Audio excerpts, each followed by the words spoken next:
Educations purpose is to replace an empty mind with an open one.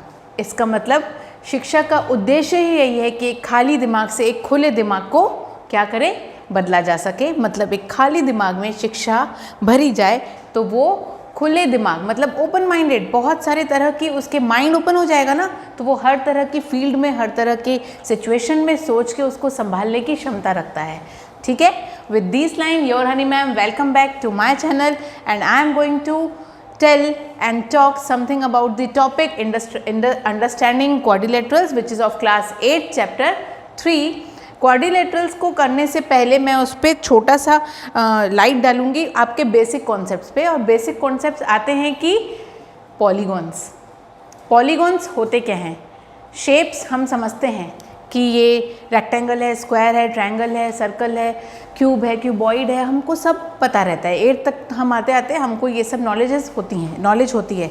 लेकिन होता ये है कि हमको पॉलीगॉन क्या है इसकी पर्टिकुलर डेफिनेशन नहीं पता होती है। तो स्टार्ट हम यहाँ से करते हैं। पॉलीगॉन एक ऐसा फिगर होता है जो लाइन सेगमेंट से बनता है और वो क्लोज्ड होता है। पॉलीगॉन एक ऐसा फिगर होता है जो लाइन सेगमेंट से बनता है और वो क्लोज्ड होता है। ठीक है, तो फिर 2 लाइन सेगमेंट से फिगर बना के दिखाइए। मैं बनाती हूँ, देखते हैं, कोशिश करते हैं। 1 2 2 लाइन सेगमेंट से कोई फिगर बना आपका? नहीं बना, क्लोज्ड फिगर नहीं बना, तो इट्स नॉट अ पॉलीगॉन। मतलब एक पॉलीगॉन के लिए कम से कम कितने लाइन सेगमेंट की ज़रूरत है? 3। और जैसे ही मैंने इसको ज्वाइन किया तो ये क्लोज्ड फिगर बन गया और पहला ही ट्रायंगल बन गया। तो इसका मतलब 3 लाइन सेगमेंट से जो पॉलीगॉन बनता है उस पॉलीगॉन का नाम होता है, या क्लोज फिगर बनता है, उसको बोलते हैं ट्रायंगल। वैसे ही 4 लाइन सेगमेंट से क्या बना आपका? क्या बना? क्वाड्रिलेटरल। एंड 5 से पेंटा, 6 से हेक्सा, 7 से हेप्टा एंड सो ऑन। और इस तरह से आपके बनते गए क्या क्या? पॉलीगॉन्स। ठीक है, तो इसी पे हम लोग बात करेंगे और फिर क्या करेंगे, हम देखेंगे कि इस पे और कितना हम क्या कर सकते हैं, क्वेश्चंस अराइज कर सकते हैं। ठीक है, तो लेट्स सी। क्वेश्चन है मेरा कि simple curve, close curve, simple close curve, simple but not close, close but not simple, ये सब क्या होता है? सिंपल कर्व देखिए, एक ऐसा कर्व जिसकी एंड पॉइंट और स्टार्ट पॉइंट हमको दिख रही हो। ठीक है, एक ऐसा कर्व जिसकी एंड और स्टार्ट पॉइंट हमको दिख रही हो। ये देखिए, ये स्टार्ट पॉइंट है तो ये एंड पॉइंट है, या ये स्टार्ट ले लो, ये एंड पॉइंट ले लो, और ये they will never intersect each other. Simple curve. Non simple curve, curve तो है लेकिन इसने एक दूसरे को क्या कर दिया? इंटरसेक्ट कर दिया। सिंपल और ये सिंपल कर्व है लेकिन क्लोज नहीं है, सिंपल एंड ओपन कर्व है। ये सिंपल कर्व नहीं है लेकिन क्लोज्ड कहीं ना कहीं है। फिर यहाँ देखते हैं हम simple and closed curve. Simple है, किसी ने इंटरसेक्ट एंड पॉइंट और एक दूसरे को ज्वाइन किया, और ये सिंपल और क्लोज्ड कर्व है। ये नॉट सिंपल है, देखो ये किस तरह से इंटरसेक्ट करते हुए जा रहा है, लेकिन ये क्लोज्ड है। ठीक है, ये कॉम्प्लेक्स कर्व बोलते हैं इसको। लेकिन ये जो है ये यहाँ से ओपन हो गया, ये देखिए ये ओपन हो गया।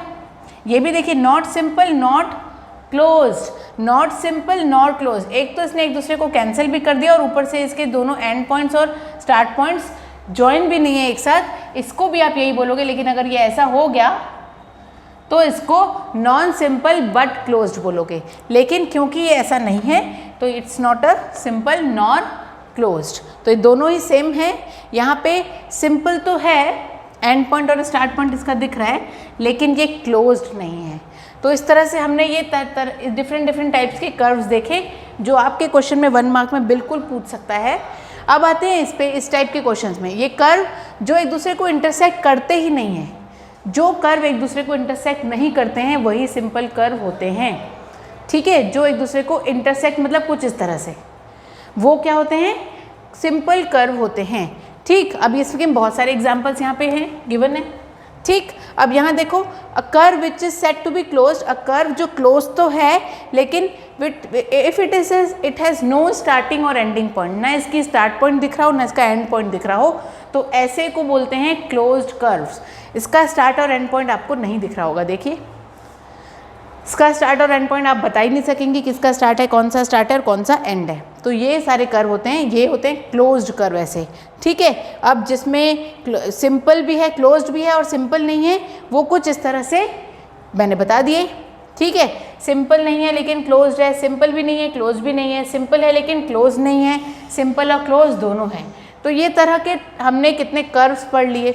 पॉलीगॉन्स के बारे में बताया कि दो लाइन सेगमेंट से बनने वाला क्लोज्ड फिगर को पॉलीगॉन बोलते हैं। दो लाइन सेगमेंट से कोई भी क्लोज्ड फिगर नहीं बन रहा था, इसका मतलब polygons will start from 3 line segment से, ठीक है, और 3 लाइन सेगमेंट से पहला ही फिगर ट्रायंगल बनता है। तो इस तरह से हमने इनके पढ़े। अब आते हैं टॉपिक पे, कॉन्वेक्स और concave polygons. Convex polygons have no portions of their diagonal in their exterior. आपका ऐसा कोई भी पॉलीगॉन जिसके डायगोनल्स आप जब ज्वाइन करो तो उनका जितना भी पोर्शन हो वो सिर्फ फिगर के अंदर आता है, उसको कॉन्वेक्स क्या बोलते हैं, पॉलीगॉन्स। और जिसका एक भी डायगोनल बाहर चले गया, देखिए P और R को ज्वाइन किया तो ये तो अंदर है, लेकिन Q और S को आपने ज्वाइन किया तो ये अंदर नहीं था और क्या हुआ, ये बाहर आ गया। ऐसे फिगर्स को कॉन्केव पॉलीगॉन्स बोलते हैं। और जिनके दोनों ही डायगोनल्स अंदर हो या डायगोनल का एक भी पोर्शन बाहर ना हो तो वो हो गया आपका कॉन्वेक्स पॉलीगॉन। और इसका थोड़ा सा भी पॉलीगॉन का डायगोनल का पोर्शन बाहर हो जाता है तो वो हो जाता है कॉन्केव पॉलीगॉन, ठीक है। तो ये था आपका क्या, सिंपल कर्व्स, पॉलीगॉन, कॉन्वेक्स और कॉन्केव पॉलीगॉन का क्या क्या बोलूँ मैं इसको, इंट्रोडक्शन, ठीक है। अब ये फर्स्ट क्वेश्चन तो आपसे बन जाएगा और इसके एग्जाम्पल के बेसिस पे आप बता दोगे, ठीक है। सेकंड में देखते हैं, how many diagonals does the each. अब इसका मतलब है कि हमको फॉर्मूले पता होने चाहिए। तो नंबर ऑफ डायगोनल्स जो होते हैं, number of diagonals of any polygon, of N sided polygon आप लिख सकते हो। एनी पॉलीगॉन मतलब 3 साइड भी हो सकता है, 4 साइड भी हो सकता है, 5 भी, जो भी बोलो आप, है ना।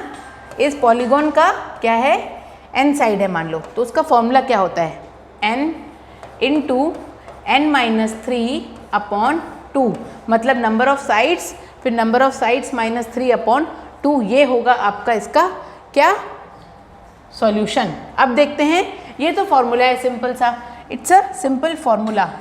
तो इसको बनाएंगे कैसे, अब देखते हैं, ठीक है। इस पे बेस्ड क्वेश्चन करते हैं। क्वेश्चन नंबर 2 देखेंगे हम इसका अगर, तो क्या दिखता है मुझे कि कॉन्वेक्स क्वाड्रिलेटरल पूछ रहा है। क्वाड्रिलेटरल में कितने साइड्स होते हैं, 4 साइड्स होते हैं, ठीक है। तो 4 साइड्स होते हैं, तो देखते हैं क्या बनता है इसका। इसको हम करते हैं थोड़ा सा छोटा, ठीक, और मैं बनाऊंगी इसमें आपका सॉल्यूशन, ओके। तो लेट्स स्टार्ट द सॉल्यूशन। उसको पहले मैं इसको साफ कर लूँ इस प्लेस को, सो दैट, अब ठीक है। अब मैंने कर दिया, 4 होते हैं, अब इसमें 4 पे वैल्यूज़ रख के देख लेते हैं। 4 इंटू 4 -3/2, ठीक, तो ये हो गया आपका 2, क्योंकि 4 - 3 तो 1 होता है और 2 1 ज़ा 2, तो क्या आ गई value, number of polygons, number of diagonals for convex polygon, convex quadrilateral is 2, ठीक। तो ये था आपका इस फॉर्मूले पे बेस्ड। अब यहाँ पे देखते हैं रेगुलर हेक्सागोन। हेक्सागोन में कितने साइड्स होते हैं, 6, तो नंबर ऑफ डायगोनल्स क्या निकल जाएगा आपका, देखिए 6 इंटू 6 -3/2, ये 2 और 3 कैंसिल, ये 3, 6 - 3 होता है आपका 3, 3 3 ज़ा 9, तो नंबर ऑफ डायगोनल्स क्या होगा आपका रेगुलर हेक्सागोन का, 9, ठीक है। तो इस तरह से आपको पता चला कि नंबर ऑफ डायगोनल्स वाले फॉर्मूले में रख के वैल्यूज़ कैसे निकाली जाती हैं। तो आपका इंपॉर्टेंट चीज़ क्या है, एक तो ये नंबर ऑफ डायगोनल्स का फॉर्मूला, आपको टाइप्स ऑफ पॉलीगॉन्स पता होने चाहिए, आपको टाइप्स ऑफ कर्व्स पता होने चाहिए, ताकि आप उसको क्लासिफिकेशन कर सकें कि ये सिंपल है, ओपन है, सिंपल है बट नॉट क्लोज, क्लोज्ड है पर नॉट सिंपल, ओपन है पर नॉट सिंपल, ओपन है और सिंपल भी है। ये सारे टाइप के क्लासिफिकेशन आप आराम से इसके बेसिस पे, इस इंट्रोडक्शन के बेसिस पे आप कर सकते हैं, ठीक है। देन क्या है, कॉन्वेक्स का measure of the angles of convex quadrilateral, will this property hold the quadrilateral if it's not, बिल्कुल, क्योंकि कॉन्वेक्स क्वाड्रिलेटरल के sum of the measure of angles, angle sum property of a quadrilateral is 360 degree, ठीक है। वो convex हो concave हो, quadrilateral की degree 360 ही होगी सबका एंगल का मेजरमेंट, क्योंकि उसके एंगल्स होते हैं 4।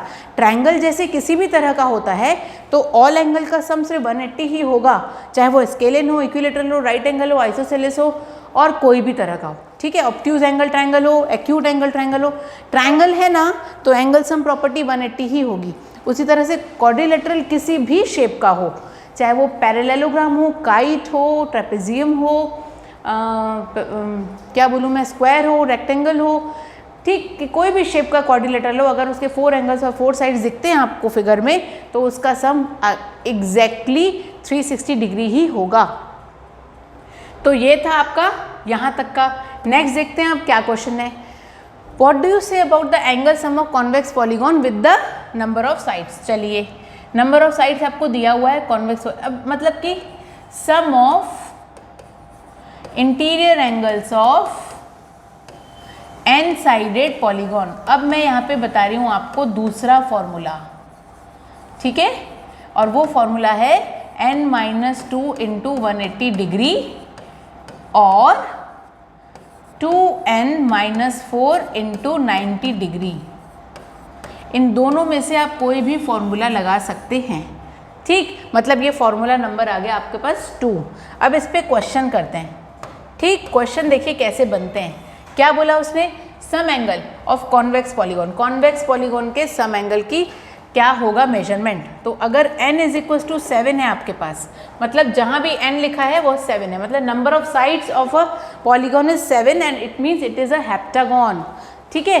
तो हेप्टागॉन का एंगल सम प्रॉपर्टी क्या होगी, तो क्या होगा आपके पास formula, sum of interior angles is equals to n-2 into 180 degree, मतलब कि 7-2 into 180 degree will be 5 into 180 degree.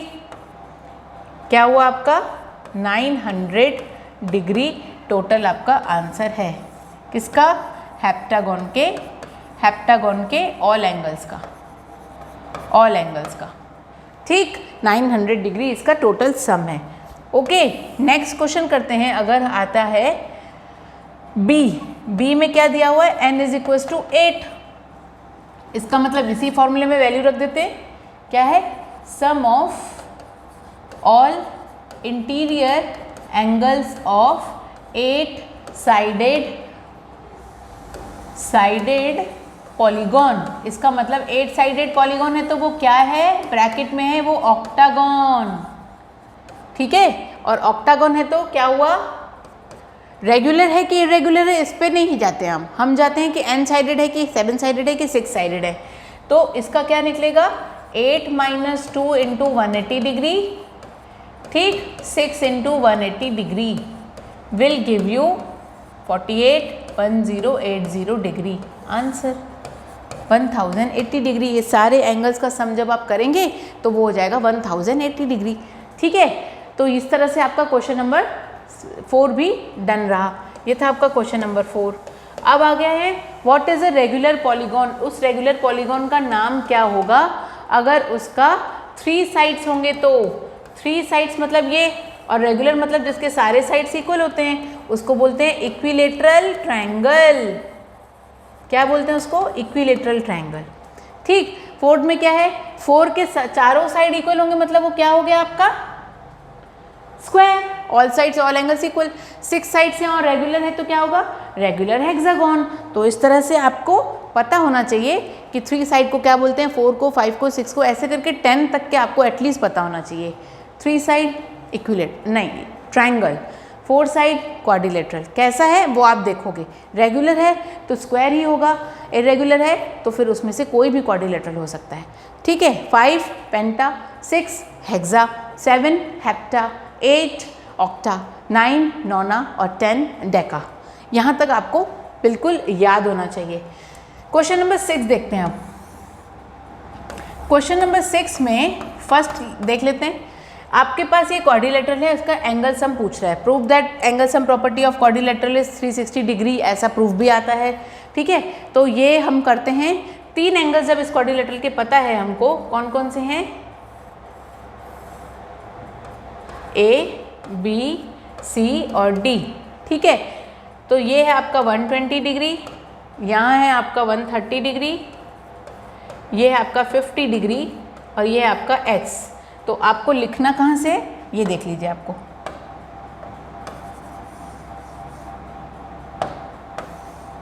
We know that, ठीक है, we know that angle A plus angle B plus angle C plus angle D is equals to 360 degree. सारे angles का sum measurement दिया हुआ है, क्या क्या है, 50 plus 130 degree plus 120 degree plus x equals to 360। तो x इज इक्वल्स टू क्या होगा, 360 से इन सब के सम को माइनस कर दो। 130 और 120 कितना होता है, 250, 250 और 50 कितना होता है, 300। आप माइनस किए 360 से 300, तो x की वैल्यू क्या आ गई, 60 डिग्री। खत्म।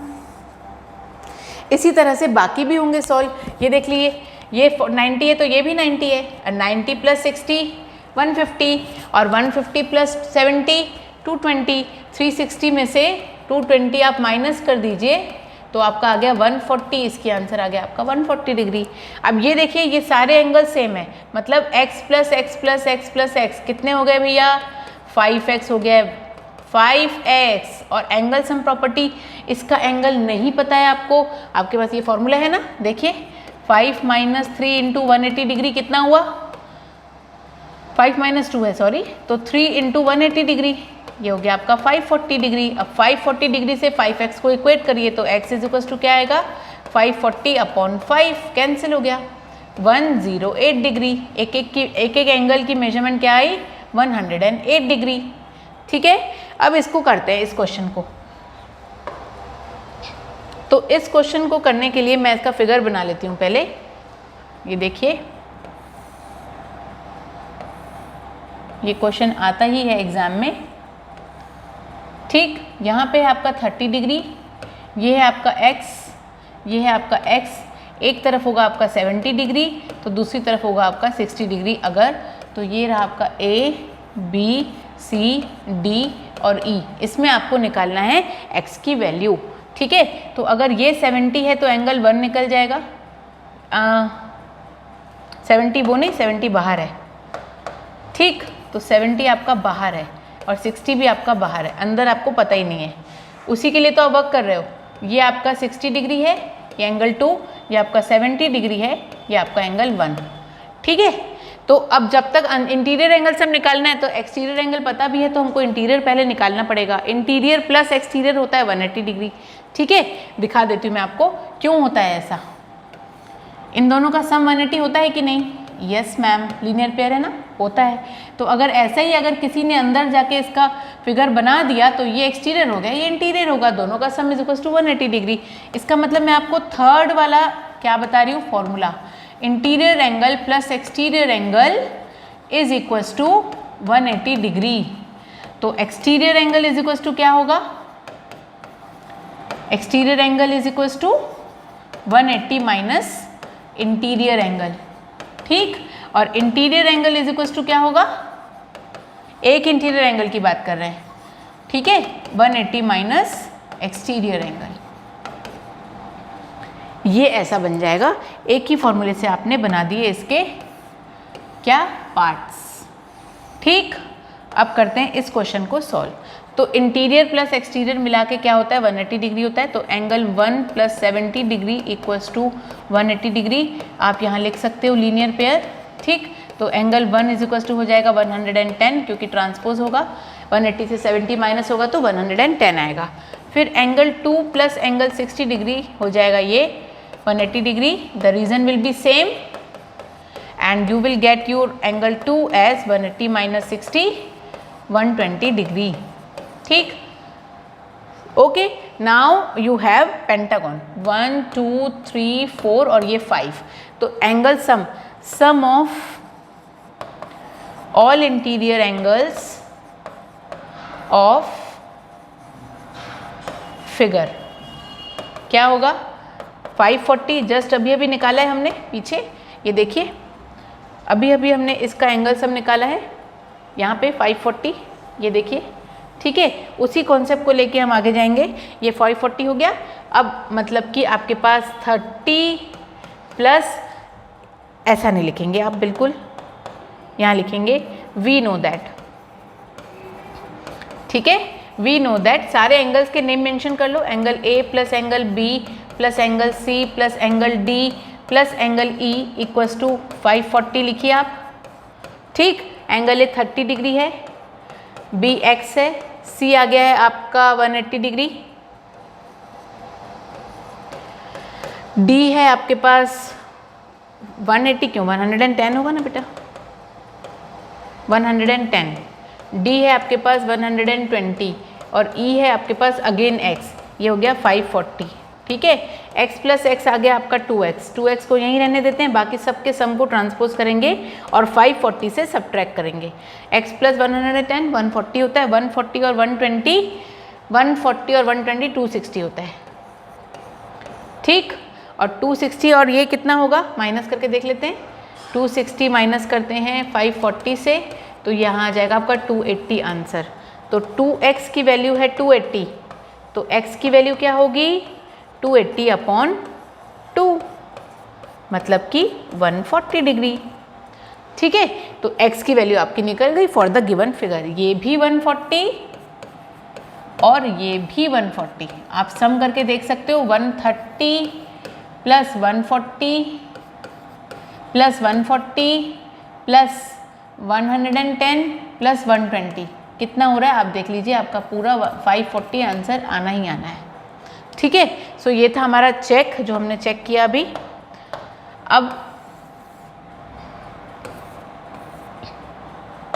अब हम इसके नेक्स्ट क्वेश्चन की तरफ चलते हैं और नेक्स्ट क्वेश्चन में देखते हैं कि क्या है हमारे पास, ठीक है।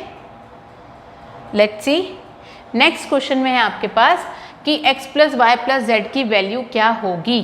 तो आ जाते हैं हम अब क्वेश्चन नंबर 7 में, और आपका फिगर कुछ इस तरह से है,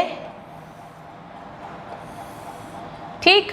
आपको अभी पता ही नहीं है कि एक्सटीरियर क्या है, लेकिन हमको इनके कॉम्बिनेशंस तो ज़रूर पता है, ठीक है। तो लेट्स स्टार्ट। अगर ये 90 है, ये 30 है, अगर मैं इसको दे देती हूँ ए बी सी, है ना, तो वी नो दैट, सबसे पहले आ जाते हैं वी नो दैट पे। वी नो दैट में हमारे पास क्या क्या है, angle A plus angle B plus angle C equals to 180 degree, ठीक है। तो 90 plus 30 degree plus angle C equals to 180 degree, तो angle C is equals to 180 minus 120 is equals to 60 degree, इतना तो आपको पता है अब, ठीक। अभी अभी मैंने बोला था interior plus exterior is equals to 180 degree होता है, ठीक है। So from linear pair concept बोल रहे हो, interior angle plus exterior angle बोल रहे हो, कुछ भी बोल सकते हो। मैं लिख दे रही हूँ यहाँ पे interior angle plus exterior angle, एक में ये वाला कॉन्सेप्ट बता रही हूँ, एक में दूसरा बता रही हूँ, आप दोनों में से जो भी चूज करोगे आप राइट हो, लेकिन एक आंसर में एक ही टाइप के कॉन्सेप्ट लिखना। ऐसा नहीं कि एक्स के लिए आप इंटीरियर प्लस एक्सटीरियर बता रहे हो, जेड के लिए आप लीनियर पेयर बता रहे हो, ऐसा डिफरेंट चीज़ें मत करना, एक ही चीज़ पर मैं एक ही क्वेश्चन में दोनों कॉन्सेप्ट बता रही हूँ, ठीक है। तो 90 plus X equals to 180 degree, तो x इक्वल्स टू ऑफकोर्स 90, ये 90 180 से माइनस होगा तो 90 ही आएगा। नेक्स्ट करते हैं, अब इसका क्या है आपके पास 30 plus z equals to 180 degree, जिसको आप लिख सकते हो ब्रैकेट में लीनियर पेयर, ठीक। तो z is equals to 150 degree, क्योंकि आपने 180 से 30 को माइनस कर दिया और आगे आपका 150 डिग्री। नेक्स्ट है आपका 60 plus y is equals to 180 degree, again आप इसमें कॉन्सेप्ट लिख दीजिए लीनियर पेयर, और y इज इक्वल्स टू आ गया आपका 120 डिग्री, ठीक।